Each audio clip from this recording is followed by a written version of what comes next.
Bonjour à tous. Alors avant de passer à l'horoscope, je voulais vous informer que le deuxième module de ma formation consacrée à l'interprétation du thème astral est disponible. Dans le premier module, vous avez pu apprendre les bases en astrologie, donc les maisons, les signes, les planètes, les aspects, ainsi que les principes généraux de l'interprétation en astrologie. Et dans ce deuxième module, donc je vous donne ma méthode, une méthode pour interpréter votre thème astral pas à pas. Donc, ce deuxième module, ce sont 10 heures de cours, c'est assez dense, qui s'ajoutent aux 8 heures de cours du premier module. Et le module prochain sera consacré au prévisionnel en astrologie, et j'essaierai de le faire durant l'année 2025. Je peux pas vous dire quand exactement. Je mets le lien dans la description de cette vidéo vers la formation où vous trouverez toutes les informations et notamment le programme détaillé des deux modules. Oui, petite info, lorsque vous commandez une formation, vous recevez un mail automatique avec une pièce jointe, c'est l'annexe, et sur la première page de cette annexe, vous avez le mot de passe qui vous permet d'accéder à la formation. Plusieurs personnes m'ont contacté car elles n'avaient pas reçu ce mail et donc ce mot de passe. Pensez à vérifier vos spams. En fait, il arrive que ce mail automatique, dans l'adresse, c'est Astrologie Pratique, il arrive qu'il tombe directement dans votre boîte de spam.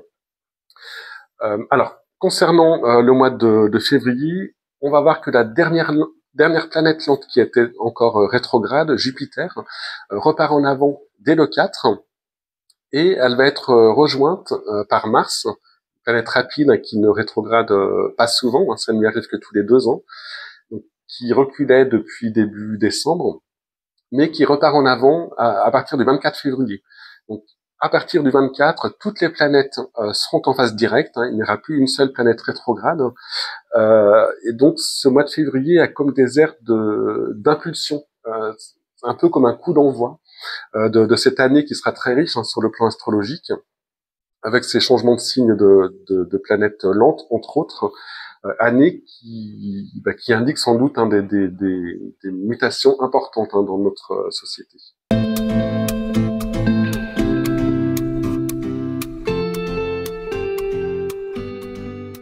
On va commencer par observer le mouvement de l'ensemble des planètes durant ce mois de février. Alors, je vais commencer par les 5 planètes lentes. Ce sont les plus importantes quand on étudie les transits planétaires. Ce sont elles qui marquent les grands événements et les courants de fond. Donc, la plus lente d'entre elles, Pluton, est au tout début du signe du Verseau et continue donc d'avancer dans ce signe. Le 2 février, elle va atteindre 2 degrés 06, qui était son maximum en 2024, avant de rétrograder. Donc, elle n'a pas été au-delà de ce point. Donc, à partir du 2 février, de nouvelles personnes vont être concernées par un transit de Pluton, donc dès le début du mois, et ce pour au moins 1 an. C'est la durée minimum d'un transit de Pluton. Donc, début d'une période qui peut chambouler pas mal de choses pour les Verseaux, les Lions, les Taureaux et les Scorpions concernés, du début du signe, mais période très favorable où les Balances, les Gémeaux, les Béliers et les Sagittaires concernés pourront gagner en puissance. Alors vous pourrez voir dans les vidéos des prévisions annuelles qui est concerné et de quelle façon. Alors ces 5 planètes lentes sont vraiment à observer sur l'échelle de l'année. J'en parle donc bien plus longuement dans les vidéos des prévisions 2025 par signe. Vient ensuite Neptune, donc toujours à la fin du signe des Poissons, et qui se rapproche doucement mais sûrement du signe du Bélier, qui l'atteindra le mois prochain. Donc pour les personnes concernées par un transit de cette planète, ça touche à sa fin, et ce sera vécu comme un soulagement pour les Vierges, les Gémeaux, les Sagittaires et certains Poissons de la toute fin du signe, qui recevaient un aspect tendu de cette planète. Alors il y aura un tout petit retour de Neptune à la fin des Poissons, mais vraiment pas grand-chose, donc à la fin de l'année, et ça concernera uniquement ceux qui sont nés le dernier jour du signe. Alors comme le mois dernier, Uranus est stationnaire en ce mois de février, vous voyez qu'il ne bouge quasiment pas. Les planètes sont stationnaires juste avant et juste après leur rétrogradation. Elles ralentissent et font presque du surplace. C'est donc son cas, il reste à 23 degrés du Taureau, donc en tout début de phase directe. Il n'est reparti en avant que le 30 janvier. Donc si vous avez un élément important de votre thème à 23 degrés d'un signe, donc une planète ou un angle, comme l'ascendant ou le milieu du ciel, l'impact d'Uranus est fort pour vous en ce moment, donc avec tout son lot d'imprévus, de changements soudains, de décisions importantes, décisions d'ailleurs souvent audacieuses, qui l'accompagnent. Donc là aussi, vous trouverez plus de détails pour votre signe dans les prévisions annuelles. Les deuxièmes décans de la plupart des signes sont sous l'influence d'un transit de Saturne depuis presque un an. Donc là aussi, ce mois de février marque la fin de ce transit qui a pu être pénible pour beaucoup d'entre vous, notamment les deuxièmes décans des Vierges, des Gémeaux, des Sagittaires, et une partie du deuxième décan des Poissons, donc avec des frustrations, des retards, une ambiance morose, parfois un sentiment d'accablement. Pour les deuxièmes décans des Cancers, des Scorpions, des Capricornes et des Taureaux, Saturne avait un rôle plutôt constructif, consolidant, mais avec toujours dans cette planète une notion d'effort à fournir. Mais à partir du 23 février, la planète va quitter votre décan et concerner les troisièmes décans de tous ces signes, donc avec les mêmes types d'influences, jusque fin mai, donc lorsqu'il va entrer en Bélier, comme Neptune. Et enfin, Jupiter est aussi stationnaire en février, puisque sa rétrogradation prend fin le 4, donc elle n'avance que d'1 degré durant tout le mois. Alors si vous avez un élément important de votre thème, planète ou angle, à 11-12 degrés d'un signe, ce transit de Jupiter est important pour vous en ce moment, car en stationnant sur ce point, ou en aspect à ce point de votre thème, Jupiter semble insister, appuyer sur cet élément, jusque fin février. Alors c'est la plupart du temps une bonne nouvelle, car Jupiter amplifie, développe, extériorise, il aide, mais parfois avec excès. Donc, là aussi, plus de détails en fonction de votre signe dans les prévisions annuelles. On va maintenant regarder les planètes rapides. Alors, leur impact est bien moindre en astrologie mondiale, sauf si elles viennent s'ajouter à un aspect de planète lente, par exemple, où elles peuvent alors jouer le rôle de déclencheur. C'est-à-dire qu'elles indiquent le moment où un événement lié au transit de cette planète lente est susceptible de se produire. Alors, on se sert de ces planètes rapides dans les horoscopes, mais ça reste très vague et très généralisé par rapport à une étude prévisionnelle basée sur un thème astral. Alors, autre cas particulier où ces planètes prennent plus d'importance, c'est lorsqu'elles rétrogradent. Et c'est justement le cas de Mars, la plus lente de ces planètes rapides. Alors, Mars met un peu plus de 2 ans à faire le tour du zodiaque, et tous les 2 ans et 2 mois, il entre dans une phase de rétrogradation qui dure un peu plus de 2 mois. Alors, c'est la planète dont les rétrogradations sont les moins fréquentes.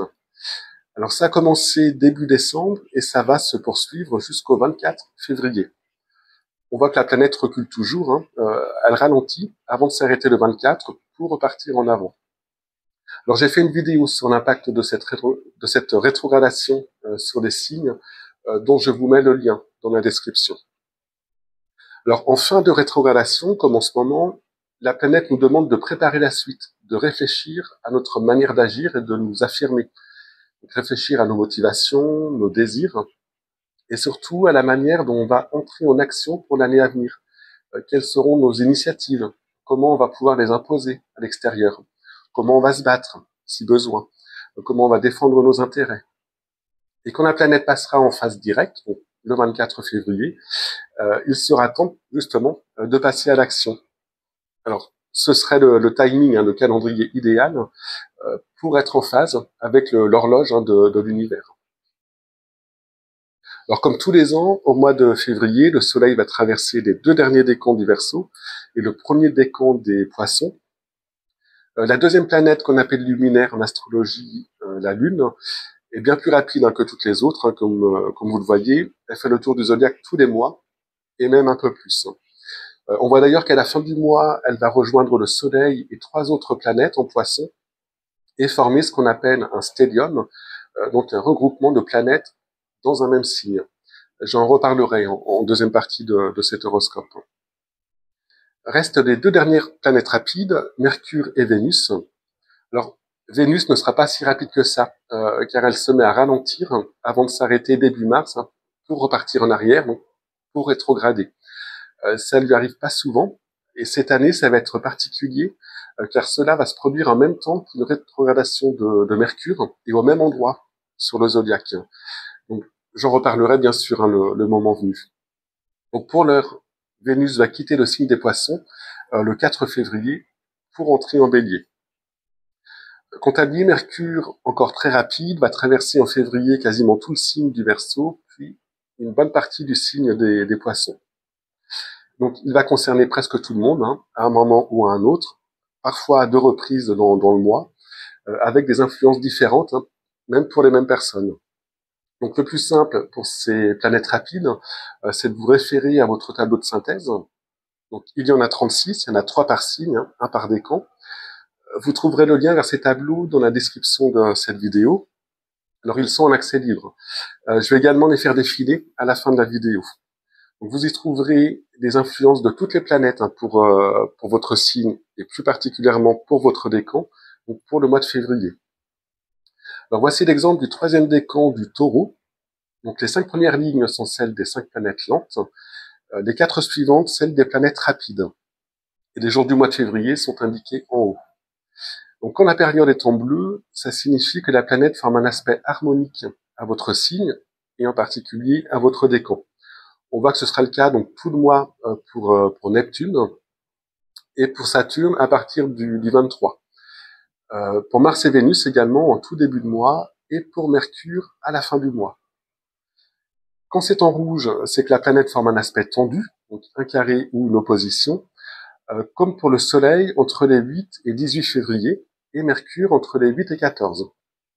Et quand c'est en jaune, la planète forme une conjonction, donc elle est chez vous, dans votre signe, dans votre décan. Et donc on a le cas d'Uranus durant tout le mois, et pour Uranus, ça va même durer jusqu'à son entrée en Gémeaux en juillet. Par le lien dans la description de cette vidéo, vous trouverez également donc des interprétations en fonction des couleurs pour chaque planète. Les R majuscules sur certaines planètes indiquent que celles-ci sont rétrogrades. Donc on voit qu'à partir du 24, toutes les planètes seront en phase directe. Et j'ai figuré les jours de la pleine lune et de la nouvelle lune par les petits symboles noirs et jaunes pour ceux que ça intéresse. Donc là, on a vu quelles seront les influences de ces planètes sur vous selon leur position sur le zodiaque. C'est ce que vous retrouvez dans les tableaux. Mais durant tout le mois, ces planètes vont également interagir entre elles. Donc, elles vont former des aspects planétaires entre elles, plus ou moins tendus, qui indiquent un climat général. Donc, pour chacun de ces aspects, je vais vous indiquer la signification sur un plan global, sur un plan général, mais également comment certains d'entre vous, donc en fonction de votre date de naissance, subiront ou profiteront de ces interactions planétaires. Alors, je précise que les dates de naissance que je vais indiquer peuvent varier d'1 ou 2 jours selon les années de naissance. Je précise également qu'à chaque fois, je donne le jour de la formation de l'aspect exact, mais certains le ressentiront dès la veille et d'autres jusqu'au lendemain. Donc, on commence le 1er février avec une belle conjonction Vénus-Neptune dans le signe des Poissons, signe justement gouverné par Neptune. C'est donc une Vénus très inspirée, rêveuse, romantique, avec des idéaux élevés, qui perçoit la vie à travers une sorte de filtre d'amour universel. Il y a dans cette configuration une profonde humanité, un désir de paix, de volupté, un désir de disparition des différences, des frontières. Donc c'est une journée où on fuira les conflits, où on mettra la réalité de côté pour vivre dans une sorte de torpeur, de douceur. Une journée où on se réfugiera pour quelques heures, en tout cas, dans un monde molletonné, et ça ne pourra que faire du bien. Les Capricornes, les Poissons, les Taureaux, les Vierges, les Scorpions et les Cancers de la fin du signe, avec un soleil autour de 28 degrés, donc né entre des 18 et 21 du mois, vivront cette conjonction comme une bénédiction, un moment de volupté, un moment de relâchement. Pour les Sagittaires, les Vierges et les Gémeaux nés aux mêmes dates, là il y a un risque de paresse, de laisser aller, un risque de privilégier le principe de plaisir et d'essence au principe de réalité, ce qui fait aussi du bien de temps en temps. Donc rien de bien méchant. Euh, le 3, un trigone va se former entre Mercure et Jupiter. Alors, comme tous les aspects impliquant Mercure, et ce sont de loin les plus nombreux en février, la durée d'influence sera très courte, même pas une journée. Mercure sera rapide en février et le poids de l'aspect n'a bien sûr rien à voir avec celui d'un aspect de Pluton ou de Neptune qui dure souvent plus d'un an. Ici, c'est un aspect qui indique une journée très bénéfique pour toutes les activités intellectuelles, avec ces deux planètes en signe d'air. Donc les échanges, la communication seront également particulièrement profitables, efficaces.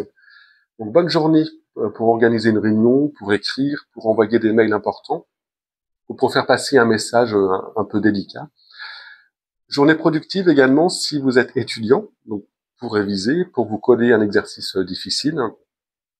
Alors les Verseaux, les Balances, les Gémeaux et les Béliers seront les plus favorisés, en particulier si votre Soleil est situé autour de 11 degrés, donc né en toute fin de mois, le dernier jour, ou en tout début de mois, les 2-3 premiers jours.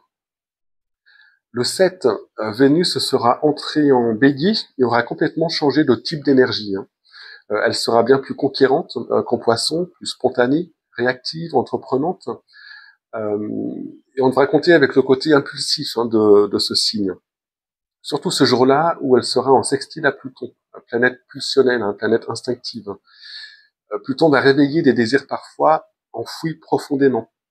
Il va stimuler la libido, donner un désir d'intensité, de passion dans les rapports amoureux. Mais journée aussi où on pourra vivre des coups de cœur intenses et inattendus, où on n'hésitera pas à faire une grosse dépense ou à faire des kilomètres sur un coup de tête pour vivre une passion ou pratiquer une activité de loisir. Alors vous pourrez profiter de cette journée plus que les autres si vous êtes Verseau ou Bélier, avec un soleil autour de 2 degrés, donc né entre les 21 et 24 du mois. Le 9, encore une conjonction. Alors cette fois, c'est entre Mercure et le Soleil. Alors ce n'est pas rare, il y en a plusieurs fois par an. Cette conjonction est appelée conjonction supérieure, car Mercure est en phase directe. Il n'est pas rétrograde.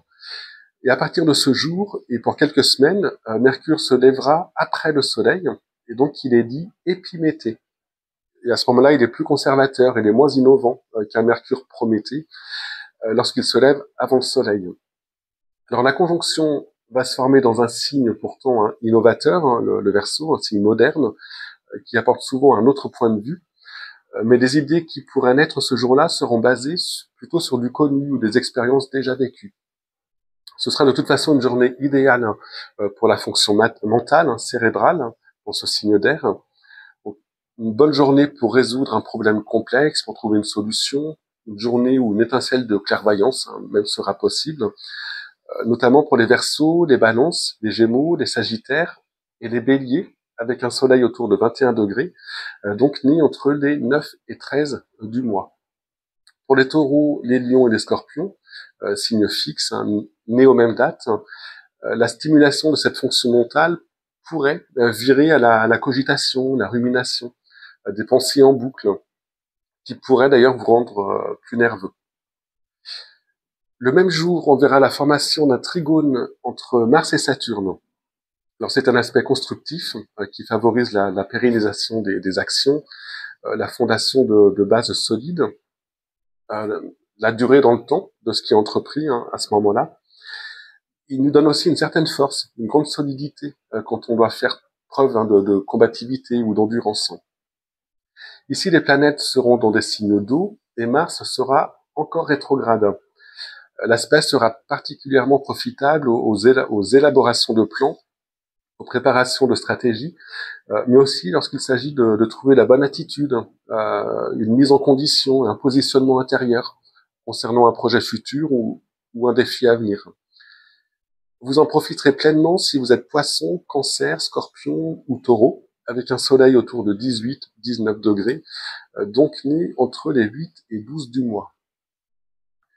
Le 10, un carré va se former entre le Soleil et Uranus, et Mercure va d'ailleurs s'en mêler, puisqu'il était conjoint au Soleil juste la veille. Donc c'est un Soleil en Verseau, carré à l'un des maîtres du Verseau, donc un Soleil uranisé.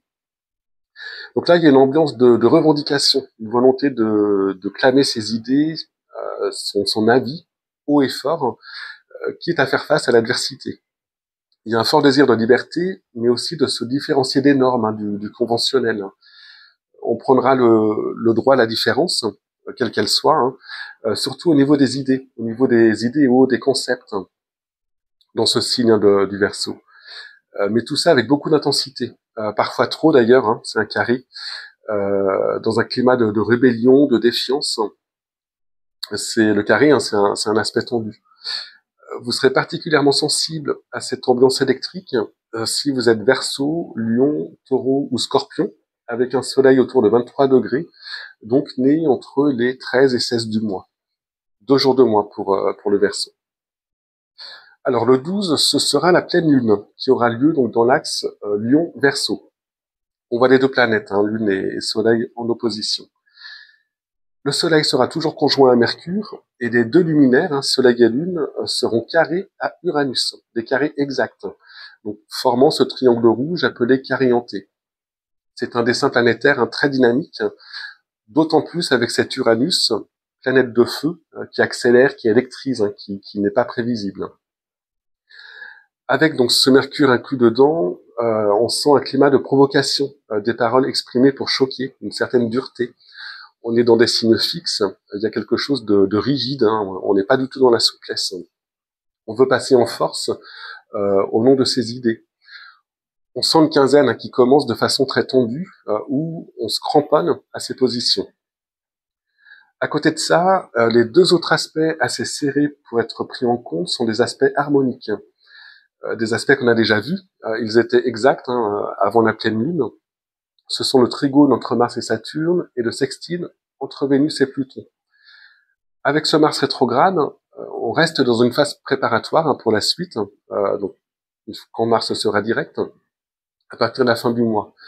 Mais c'est sans doute un aspect moins visible dans ces signes d'eau, des stratégies qui s'élaborent en coulisses, sans doute. Et ce sextile Vénus-Pluton, dont j'ai parlé plus tôt, s'inscrit du coup dans la durée de lunaison, donc jusqu'à la nouvelle lune du 28. Là, il y aura un besoin presque impulsif, hein, de se faire plaisir, de suivre ses envies, une certaine intensité aussi liée aux affects, beaucoup de réactivité. Il y aura moins de retenue, hein, ou de filtre quand ça viendra des tripes.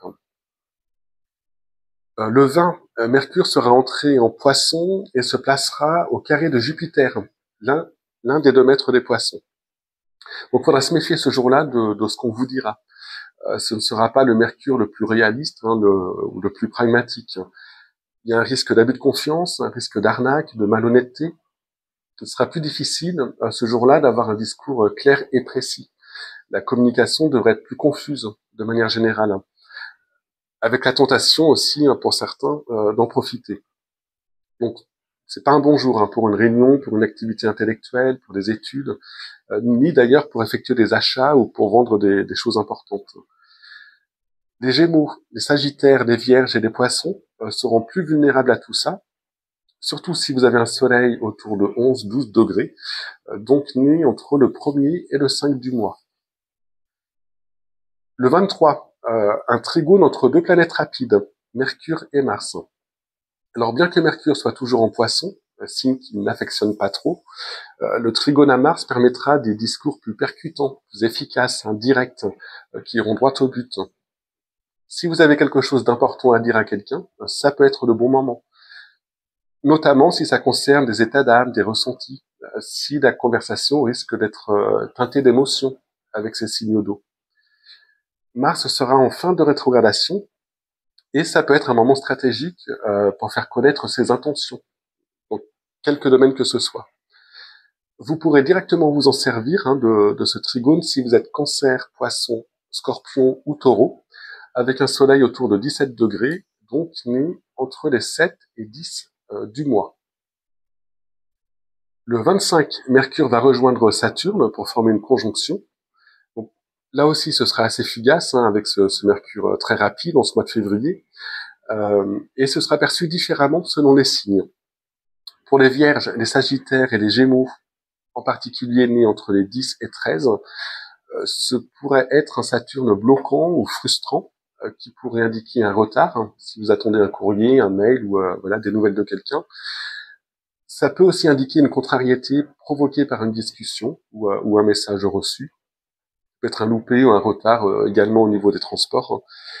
Ça peut être aussi tout simplement, ça peut signifier tout simplement une charge mentale particulièrement pesante ce jour-là, une difficulté à se concentrer dans ce signe des Poissons, un mental en tout cas moins efficace. Pour les cancers, les scorpions, les capricornes et les taureaux, avec un soleil autour de 20 degrés, donc né entre les 10 et 13, cette conjonction sera plutôt synonyme de profondeur d'esprit, d'objectivité, de maturité dans les idées. Les liens créés ce jour-là peuvent aussi en profiter, car les rencontres se feront sur des bases solides et durables. Alors, je ne parle pas des liens d'affect, mais plutôt liés à des liens, enfin des personnes liées à des rencontres, liées à des centres d'intérêt commun, ou par exemple des personnes rencontrées dans le cadre du travail. Le 27, Mercure sera sextile à Uranus et sera très intuitif dans ce signe d'eau, les Poissons, et lié à une planète créative, Uranus. Donc, il y a aussi une certaine créativité dans le sextile qu'on ne trouve pas dans le trigone, des deux aspects harmoniques majeurs. Donc, une journée où des idées pourraient fuser et des étincelles ou des fulgurances pourraient jaillir. On sera aussi plus rapide dans notre façon de communiquer, mais pas moins efficace.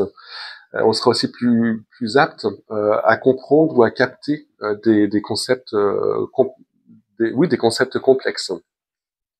Sur le plan individuel, cet aspect servira les Poissons et les Taureaux qui ont un soleil autour de 23-24 degrés, donc nés entre les 13 et 16. Et enfin, le 28 sera le jour de la nouvelle lune. On voit la lune et le soleil conjoints. Elle se formera dans le signe des Poissons, comme tous les ans, à cette époque de l'année. Et cette nouvelle lune sera bien plus détendue que 2 semaines plus tôt, lors de la pleine lune. Elle sera reliée à Jupiter par un carré, et c'est le seul aspect tendu de cette nouvelle lune. L'autre carré que vous voyez, les pointillés rouges, entre Vénus et Mars, est bien trop large pour être pris en compte. Alors Jupiter est l'une des 2 planètes qui gouvernent le signe des Poissons, et c'est une planète qui s'associe très bien avec la Lune et le Soleil, même dans des aspects plus difficiles comme ici. Alors il y a bien sûr des excès possibles en carré, mais ce type d'aspect de Jupiter au luminaire est plutôt gage de confiance, d'optimisme, de joie de vivre. Alors, on est en Poisson, ici il y a quand même un risque de prendre ses rêves pour des réalités. Surtout que 3 autres planètes sont aussi en Poisson, formant une triple conjonction. Saturne et Mercure ne sont pas super à l'aise dans ce signe un peu insaisissable, un signe d'image et d'abstraction. Donc, malgré le peu d'aspects dissonants, il y a un côté utopique dans cette nouvelle lune. Comme si on préférait s'accrocher aux espoirs, à nos idéaux, en fermant les yeux sur le reste. Alors, c'est la dernière fois qu'il y aura tant de planètes en Poisson. C'est aussi la dernière nouvelle lune dans ce signe, avant que Saturne et Neptune ne quittent les Poissons pour entrer en Bélier. Donc peut-être peut-on voir ici un sursaut de valeur Poisson, avec la mise en avant de tout ce qui est lié donc à ce signe. On pense à l'humanisme, au gommage des différences et des frontières, une certaine poésie aussi, voire une certaine magie dans l'existence, une dimension spirituelle très présente, une sorte de bonté inconditionnelle, etc. Mais ce n'est évidemment que provisoire. On verra à quoi ça va correspondre dans l'actualité. Ce sera sans doute porteur d'espoir, mais cette nouvelle lune nous prévient aussi de tout excès d'optimisme avec ce Jupiter en carré. Les 3 planètes conjointes en Poisson sont tout de même bien reliées à Uranus, Mars est bien relié à Saturne, et Vénus bien reliée à Jupiter. Il y a donc quand même matière à garder le sourire. Uranus pourrait signaler ici une décision importante et inattendue, sans doute sur le plan international, mais ce ne serait que de la poudre aux yeux, a priori. Je sens pas trop ce Mercure, planète de la communication en Poisson, entre Neptune et Saturne. même s'il est bien relié à Uranus. Mars, au moment de cette nouvelle lune, sera sorti de sa rétrogradation, donc toujours trigone à Saturne. Donc, pourquoi pas des initiatives concrètes, constructives, après une longue préparation hivernale. C'est un Mars Cancer, donc ça pourrait être lié au clan, à la patrie, une action visant à renforcer la protection.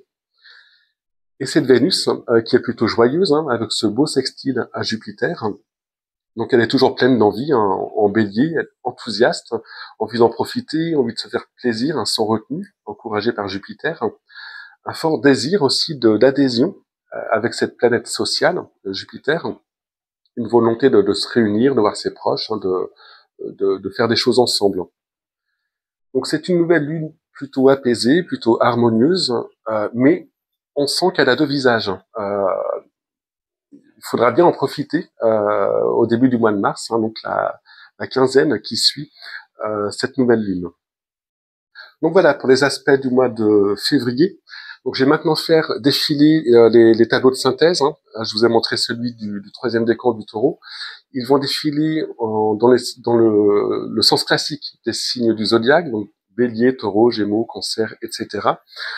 Et vous pourrez donc faire une pause sur le vôtre. Il y a 3 tableaux par signe, un par décan.